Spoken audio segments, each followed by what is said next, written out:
Hello दोस्तों। दोस्तों हम कुछ और वर्ड मीनिंग जानेंगे, कुछ और बेसिक और इम्पोर्टेंट वर्ड्स को हम जानेंगे जो बहुत ज़्यादा हेल्प करेगा हमारा आगे। ठीक है, बहुत ही सिंपल सिंपल है, छोटे छोटे हैं लेकिन बहुत ज़्यादा हेल्पफुल होते हैं। ठीक है, तो देखते हैं हियर।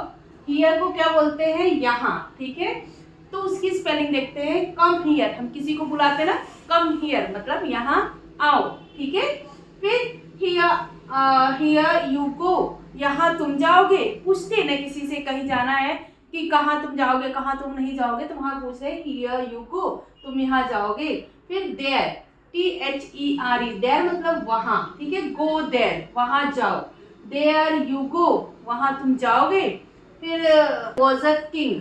ठीक है, अगर हम कोई पुरानी बात स्टार्ट करते हैं, वॉज अ किंग से स्टोरी नहीं याद करेंगे। कोई भी चीज जब स्टार्ट करते हैं तो वहां पे वो देयर से स्टार्ट करते हैं। ठीक है, पुरानी बात अगर हम किसी को बताने जा रहे हैं, ठीक है, वहां के बारे में, किसी जगह के बारे में, किसी व्यक्ति और विशेष के बारे में हम बताते हैं जब, तो वहां पे देयर का से स्टार्ट करते हैं। In front of, in front of का मीन्स होता है सामने।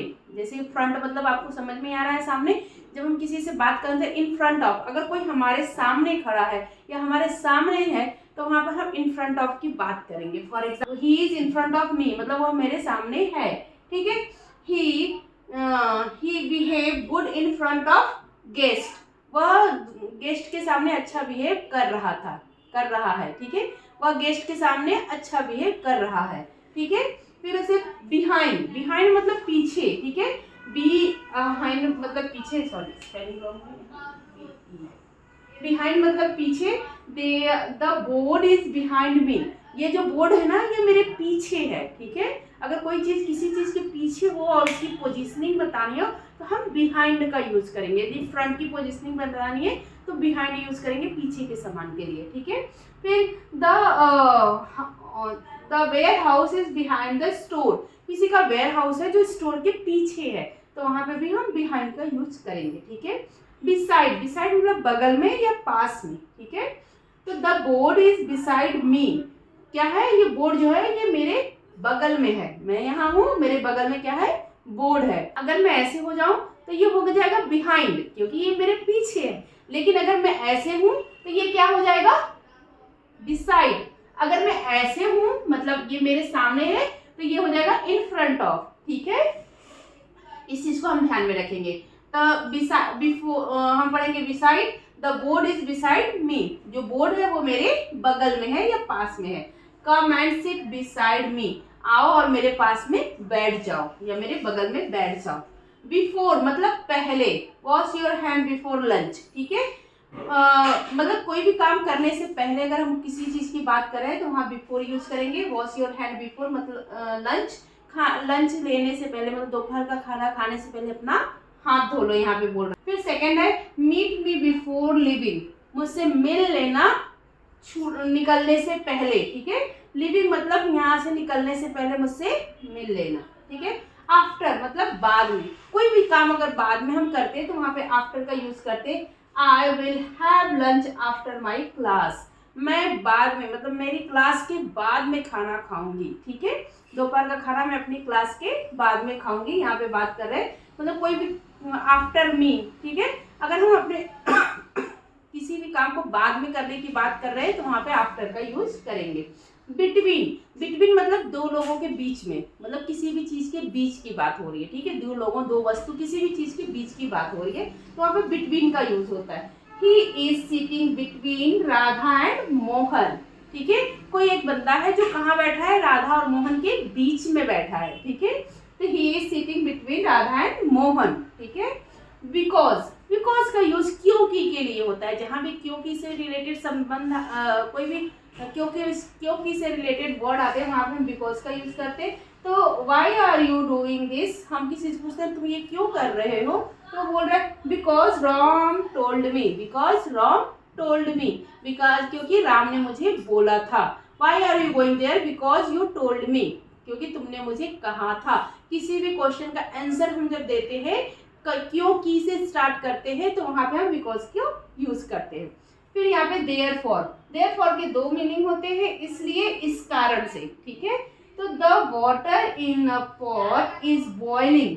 ठीक है, the the water in the pot is boiling, मतलब कि पॉट में जो पानी है वो गर्म हो रहा है। So therefore the water must be very hot, इस कारण से पानी जो है बहुत ज्यादा गर्म होगा, या इसलिए पानी जो है बहुत ज्यादा गर्म होगा। ठीक है, तो इसका आप एक स्क्रीनशॉट ले लीजिए, इन छोटे छोटे मीनिंग को आप याद कर लीजिए जो आपकी लाइफ में बहुत ज्यादा यूजफुल होगा। और हाँ, और हम और भी आगे सीखेंगे। ठीक है, सब मोर वर्ड्स जो बहुत ही ज़्यादा इम्पोर्टेंट है, जिसको हम यूज़ भी करते हैं। ठीक है, कुछ कुछ के मीनिंग सेम होते हैं, जिसको हम कहीं पे भी सेम ही यूज कर सकते हैं। कंफ्यूजन आज क्लियर होगा हमारा। एनीबडी, एनीवन, समबडी, समवन, ये ऐसे वर्ड हैं जिनको हम दोनों का मीनिंग सेम होता है, कोई या किसी, कोई या किसी। ठीक है, दोनों का मीनिंग सेम होता है, तो उसको हम कैसे यूज करेंगे। यहाँ पे इज एनीबडी हियर, क्या यहाँ कोई है, या इज एनीवन हियर, यहाँ कोई है, ऐसे पूछ रहे हैं तो हम एनीबडी और एनीवन लगा सकते हैं। फिर वहां पे समबडी और someone, someone is calling you, कोई तुम्हें बुला रहा है, कोई तुम्हें पुकार रहा है, या कोई तुम्हें फोन कर रहा है। कॉलिंग का मतलब फोन भी हो जाता है, या समवन कॉलिंग यू। ठीक है, समवन इज कॉलिंग यू मतलब कोई तुमको बुला रहा है। ठीक है, फिर उसके बाद आता है एवरीबडी या एवरीवन, मतलब हर कोई या सभी, मतलब हर कोई बोले या सभी बोले, दोनों चीज सेम ही होता है। ठीक है, एवरीबडी नो दिस, ठीक है, सब लोग यह जानते हैं। ठीक है, या एवरीवन नोन दिस, सब लोग यह जानते हैं। ठीक है, नोबडी या नो वन, कोई नहीं। नोबडी और नो वन का दोनों का सेम मीन्स होता है, कोई नहीं। नो वन नो दिस, ठीक है, यह कोई नहीं जानता है, इसको कोई नहीं जानता है। नो वन नो दिस, यह कोई नहीं जानता है। फिर एनीवेयर, एनीवेयर का मतलब होता है कहीं। ठीक है, have you seen Radha anywhere, क्या तुमने राधा को कहीं देखा, राधा को तुमने कहीं देखा। यहाँ पर क्वेश्चन पूछा जा रहा है, एनीवेयर मतलब कहीं। ठीक है, क्या राधा को तुमने कहीं देखा। ठीक है, फिर समवेयर, समवेयर का भी मीन्स होता है कहीं। ठीक है, कि इसको कहाँ कहाँ यूज करते हैं। I was seen here somewhere, मैंने उसको यहाँ कहीं देखा था। ठीक है, यहाँ कहीं देखा था। I was seen her somewhere, मैंने उसको यहाँ कहीं देखा था। फिर नाउवेयर, कहीं नहीं। ठीक है, I have got now here to sit, मुझे मतलब कि मुझे यहाँ कहीं बैठने के लिए नहीं मिला, कहीं नहीं मिला, मुझे बैठने के लिए कहीं नहीं मिला। ठीक है, फिर उसके बाद एनीथिंग, कुछ भी बोलते हैं ना, यू टॉक एनीथिंग, तुम कुछ भी बोलते हो। ठीक है, I do not have anything till now, मतलब कि मैंने अभी तक कुछ भी नहीं खाया है। ठीक है, I do not have anything till now, मैंने अभी तक कुछ भी नहीं खाया है। Anything का मतलब कुछ भी नहीं। ठीक है, See, I got something, देखो मैंने कुछ पाया। Something का मतलब होता है कुछ। ठीक है, something को कुछ बोलेंगे। See, I got something, देखो मैंने कुछ पाया। ठीक, everything, have you got everything, क्या तुमने सब कुछ पा लिया। ठीक है, यहाँ सब कुछ आएगा, जब कुछ आएगा तो समथिंग होगा, जब सब कुछ आएगा तो एवरीथिंग होगा। ठीक है, हैव यू गॉट एवरीथिंग, क्या तुमने सब कुछ पा लिया। ठीक है, नथिंग, नथिंग मतलब कुछ नहीं। There is nothing for you, यहाँ तुम्हारे लिए कुछ भी नहीं है। ठीक है, तो ये बहुत ही सिंपल और छोटे वर्ड मीनिंग है, बहुत ही सिंपल है, बहुत ही लगेगा कि ये क्या अमृता पढ़ा रही है, लेकिन मैं आपको बता दूं कि बहुत जगह हम मिस्टेक कर देते हैं। जहाँ पे हमको नो वन बोलना रहता है वहाँ पे हम एवरीवन बोल देते हैं, समबडी की जगह समवन लगा देते हैं, तो हम सोचते हैं कि हम कहीं रॉन्ग तो नहीं कर रहे। तो इस कंफ्यूजन को आज इस वीडियो से क्लियर हो जाएगा। और दोस्तों शेयर करिए अपने दोस्तों के साथ जिनको स्पोकन इंग्लिश सीखना है, लिटरली सीखना है, और वो भी स्टार्टिंग से सीखना है, बेसिक से सीखना है। तो so please share my video. So दोस्तों मिलेंगे नेक्स्ट वीडियो में, तब तक के लिए धन्यवाद। जय हिंद।